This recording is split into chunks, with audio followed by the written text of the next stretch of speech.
Well,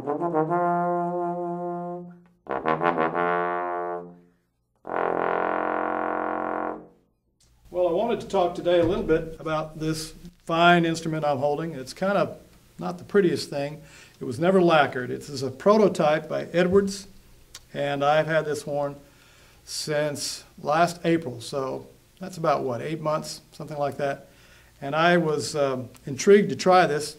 Christian Griego had brought up a few horns down for the symphony to try, and the tenors that were already in production, the tenor that they made for Joe Alessi, was being developed for bass, and they had a lot of things that they were trying to do in order to make it work up to Christian's high standards, which Christian is an amazing craftsman and a musician, so that he had to please himself before he would put anything out on the market. And I waited a while before I got this to try, and I'm using a single bore slide with this horn. He also has dual bore slides. I'm also using a dependent valve section, which I like because of the resonance factor. When you don't have a second valve over here in the way, it makes a difference in terms of this straight tube.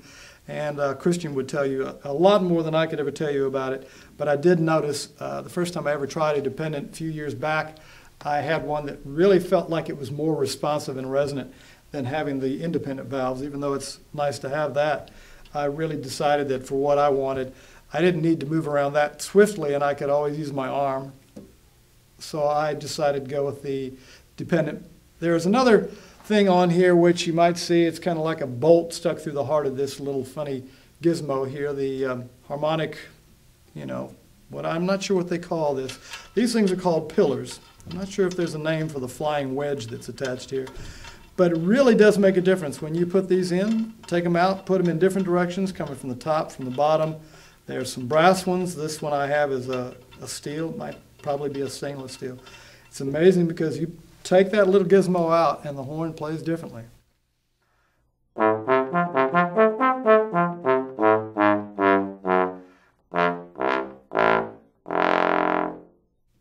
Sound different from your end, but it feels different from the standpoint of the player.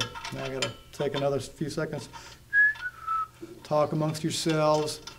We're almost there. Did you hear about the rabbi, the priest, and the bass trombone player that went to a bar?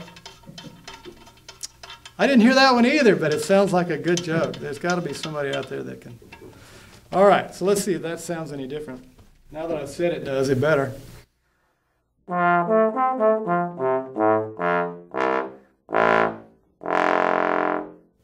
Maybe a little more focused, maybe a little narrower sound, I'm not sure.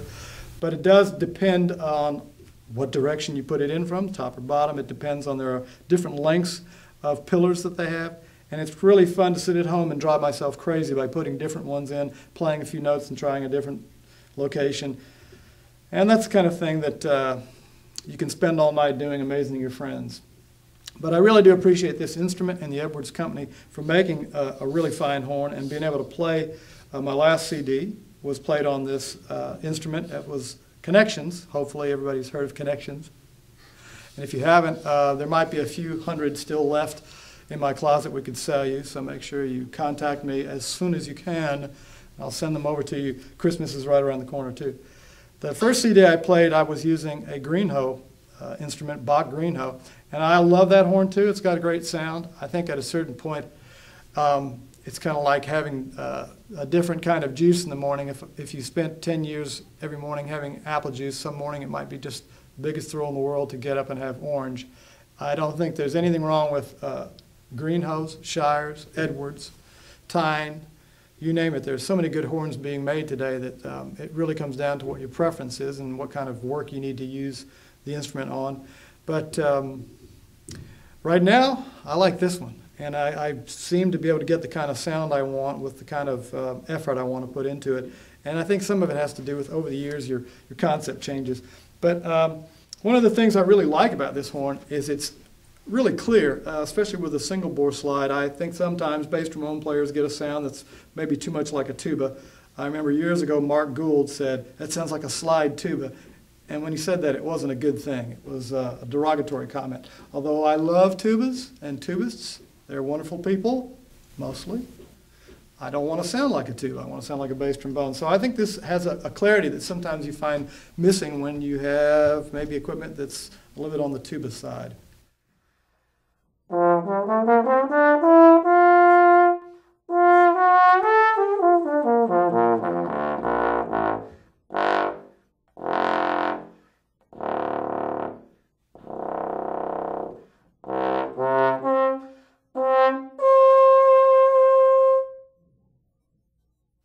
don't know if it's the instrument, if it's the player, if it's just because I'm in such a glow being here on this fine day in St. Louis. What is today? The first day of November.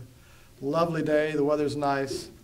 But I like this horn, and I really appreciate being able to play on it. And so the reason I'm talking about it today is because there are probably a lot of people out there that have either seen this on my CD, there's a picture of it there, or have heard of these instruments, or somehow have questions about what this thing is. Why would you play with these different bolts in here? Why would you have a horn with dependent valves instead of independent valves? Because it's so much more prevalent to see independent valves. And so I thought I'd just talk about it for a few minutes, and also by way of thanking my friend Christian Griego.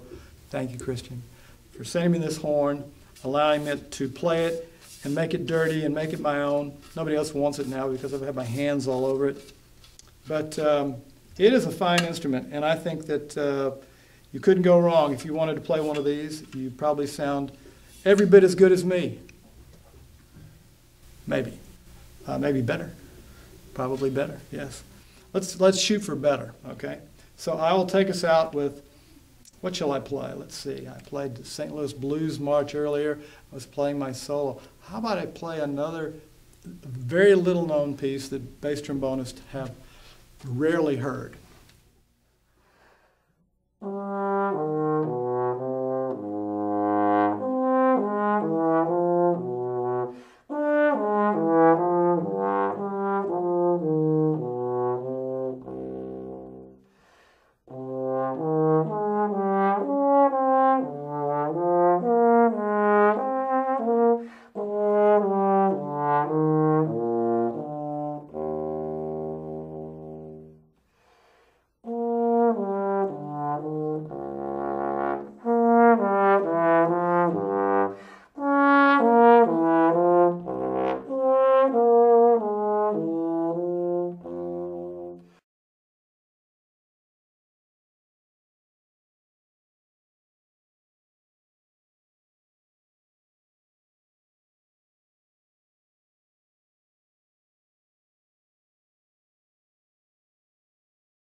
That close. I was that close to playing it right.